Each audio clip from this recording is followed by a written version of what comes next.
एक योजन में 3 कोस, और एक कोस में कितने किलोमीटर? 3, तो 3 तिया 9। कोई भेरी यानी बॉक्स समझिए, कोई डब्बा हो, कंटेनर हो जिसमें आप चावल वावल रखते हैं ना, कितना बड़ा हो। देखिए बुद्ध कब पैदा होते हैं, बुद्ध कैसे पैदा होता है, कितना समय लगता है। अभी समय बता रहा हूं कितने समय में पैदा होते हैं, कैसे पैदा होते हैं। 9 किलोमीटर लंबा, 9 किलोमीटर चौड़ा और 9 किलोमीटर ऊंचा क्या हो? भेरी हो। और उसमें क्या रखे हो? सरसों के दाने रखे हो। प्रत्येक 100 वर्ष में एक सरसों का दाना निकाला जाए तो दाना समाप्त होने में जितना समय लगता है उसको क्या कहते हैं? एक कल्प कहते हैं। ये कल्प की व्याख्या उसी त्रिपिटक से है जिस त्रिपिटक का अनुमोदन स्वयं बाबा साहब ने किया। ये बुद्धों का कल्प है, उत्पन्न होने का समय है, बुद्धों के उत्पन्न होने का समय है। तो इसको आप कितने वर्षों में गणना करके बता सकते हैं? 1000, 2000, लाख, करोड़ नहीं, ये वर्षों में बताया नहीं जा सकता कि कितना लंबा समय, बहुत लंबा समय आप अनुमानित कर लीजिए। तो इस प्रकार से एक अमर नाम का नगर था। एक तपस्वी थे सुमेध, जो तपस्या करते थे। क्या करते थे? तप करते थे। हिमालय में जाकर के तप करते थे। क्यों तप करते थे?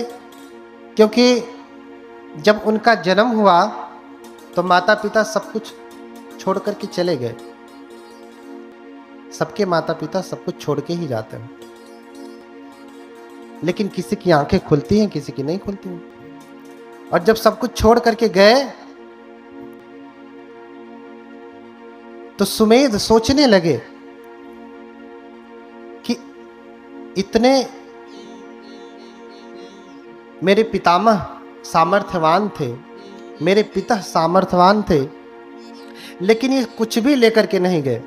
क्यों? क्योंकि पूरी हवेली बनाया, और जब खाता बही वाला पूरा निकाल करके विवरण दे दिया कि इतना तुम्हारे पिता का धन है, इतना तुम्हारे पितामह का धन है, ऐसे करके यावता सत्तमः युगा 7 पीढ़ियों का पूरा विवरण दे दिया कि ये परंपरागत चलने वाला धन है। तो सुमेध सोचने लगे मेरे पिता भी नहीं लेकर के गए, दादा भी नहीं लेकर गए, परदादा भी नहीं लेके गए, उनके भी पिता, दादा, परदादा, उनके ऐसे 7 पीढ़ियों से कोई नहीं लेकर के गया। ये धन तब से है, तो क्या मैं जब मरूंगा तो इसे लेकर के जाऊंगा? हाँ, क्या मैं इसे लेकर के जाऊंगा? नहीं। जब वो खाली हाथ से गए तो मैं भी खाली हाथ से ही जाऊंगा, हाथ में लेकर के नहीं जाऊंगा। इसलिए कबीरदास कहते हैं कि कबीर सोधन संचिए जो आगे को होए, अरुशीस चढ़ाए पोटली ले जात न देखा कोई। किसी को देखा आपने? ऐसे धन का संग्रह करें जो आगे को होए, अर्थात आपके साथ वो धन चले, जहां आप जाएं आपके साथ आपका धन जाए। तो कौन सा धन जाएगा? जो अलमारी में रखा है, कि जो बैंक में रखा है, कि जो आपने यहाँ पे बनाया है, ये जाएगा। तो इसलिए कबीरदास कहते हैं कि कबीर सोधन संचिए जो आगे को होए, जो आगे आगे चले, आपके साथ चले। क्यों? क्योंकि शीश चढ़ाए पोटली, गठरी बांध करके देखा किसी को? ले जात न देखा कोई, सर पे बांध करके कोई लेके जाता नहीं। अरे उस समय भाई गठरी थी, फट जाती होगी रास्ते में। आज तो बढ़िया बढ़िया सूटकेस है, लुई फिलिपी तो कौन कौन सा है, भर लो उसमें, लेके जाना। महंगे वाले 10,000, 20,000, 1 लाख का बैग बनवा लो, उसमें लेके जाना। ले जा पाएंगे? नहीं। कोई ऐसा बैग नहीं बना, कोई ऐसी गठरी नहीं बनी जिसमें आप लाद करके लेकर के जाएंगे। तो यही सोच रहे हैं सुमेध कि मैं सर पे लाद करके लेकर के जाऊंगा नहीं, इसलिए मुनादी करवा देते हैं कि जिसको जो चाहिए सो ले जाए। मुनादी करवा दिया कि मेरे घर में जो कुछ भी है, जिसको जो चाहिए सो ले जाए। एक बार आप अपना घर खुला करके छोड़ दीजिए और कहिए जिसको जो चाहिए सो ले जाए, तो गरीब तो छोड़ दीजिए, धनवान भी लूटने पहुंच जाएगा। गरीब बाद में पहुंचेगा, धन अरे रुक, अमीर तो पहले ही उसे अपना रौब दिखा करके रोक देगा। हाँ, तो एक एक करके सारे, जिसे धन मिला सो धन ले गया, जिसे आसन मिला आसन ले गया, जिसे चारपाई मिली चारपाई ले गया, बेड ले गया, बिस्तरा ले गया, कंबल ले गया। हाँ, दरवाजा तक तोड़ के, खिड़कियां तक तोड़ करके लोग लेके चले गए। बस उनके इमारत का ढांचा बना। देख करके सुमेध हंसते हैं कि ये कितने ज्ञानी लोग हैं, इन्हें लगता है मैं लुटा रहा हूं तो मैं खो रहा हूं, और ये लेके जाएंगे तो ये बचा लेंगे। हाँ, ये बचा लेंगे। इसलिए सब कुछ छोड़ दिया और ऋषि का वेश धारण कर लिया, सन्यासी का, प्रवज्जित का रूप धारण कर लिया। बुद्ध को भी ऋषि कहा गया। क्या कहा गया? धम्मं देसेसि महेशिनो।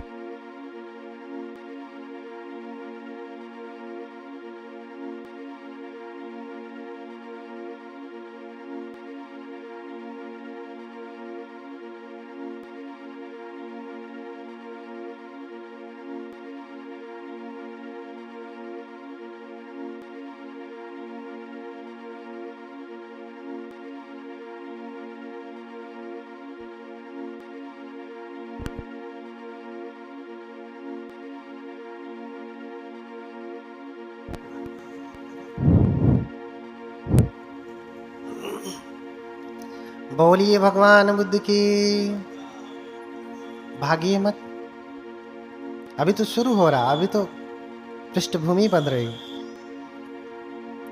बोलिए भगवान बुद्ध की। थोड़ा और जोर से बोलिए, नींद तो नहीं लग रही ना? बोलिए भगवान बुद्ध की। और जोर से बोलिए भगवान बुद्ध की। अब भाग जाएगी नींद। जब लड़ाई होती तब देखिए कितना तेज बोलती है। अरे तय सुन रे, तय सुन। बोलिए भगवान बुद्ध की। हाँ, बुद्ध नाम स्मरणम मुख शुद्धि में वच। अगर बुद्ध के नाम का स्मरण करते हैं ना तो मुख की शुद्धि होती है, मंजन ब्रश करने से नहीं। कैसे होती है? क्योंकि ये मुख कितनी गंदगी फैलाता है। जब भी बोलेगा क्या बोलेगा? झूठ बोलेगा, चुगली करेगा, बकवास करेगा, कटु वचन बोलेगा, निंदा करेगा, प्रशंसा करेगा। हाँ, तो इससे कितनी अशुद्धि फैलती। लेकिन बुद्ध जब आप कह रहे हैं तो मुख आपका पावन हो रहा है, क्योंकि बुद्ध का अर्थ है ज्ञान, सम्यक ज्ञान। और जब आप ज्ञान को स्मरण करेंगे, याद करेंगे, तो सब कुछ ठीक होने लगेगा। फिर से बोले भगवान बुद्ध की। हाँ, तो इसी वे समगहेत्वान विहरन्तो समाहितो सत्ताह भंतरे पंचो अभिज्ञा अठ विधम पिच। हाँ, थोड़ा तेज करिए। तो ये धन मैं अपने साथ लेकर के नहीं जाऊंगा, क्योंकि मेरे दादा परदादा पितामह ये कोई लेकर के नहीं गया, मैं भी लेकर के नहीं जाऊंगा। इसलिए त्याग दिया और ऋषि का वेश धारण कर लिया। ऋषि यानी तपस्वी, मुनि यानी तपस्वी। बुद्ध को भी मुनि कहा और मुनि की बड़ी परिभाषा की। मुनि की बड़ी परिभाषा की कि कोई मौन रहने से मुनि नहीं होता, ना मौन ही न मुनि होती। मूल्य रूपो अविद्यसु यो चतुलंग वपग्गः वर्मादाय पंडितो पापानि परिवज्येति स मुनि तेन सो मुनि यो मुनाति उमो लोके मुनि तेन पवुच्यति। यानी जिसने समस्त पापों को त्याग दिया वो मुनि कहलाता है। समस्त पापों को त्यागने वाला कौन है? भगवान बुद्ध है, यही महामुनि है। इसका ज्वलंत उदाहरण आपको देखना हो तो आप म्यांमार में चले जाइए। म्यांमार में एक विहार है, मंदिर, एक विहार है जिसका नाम ही है महामुनि टेम्पल।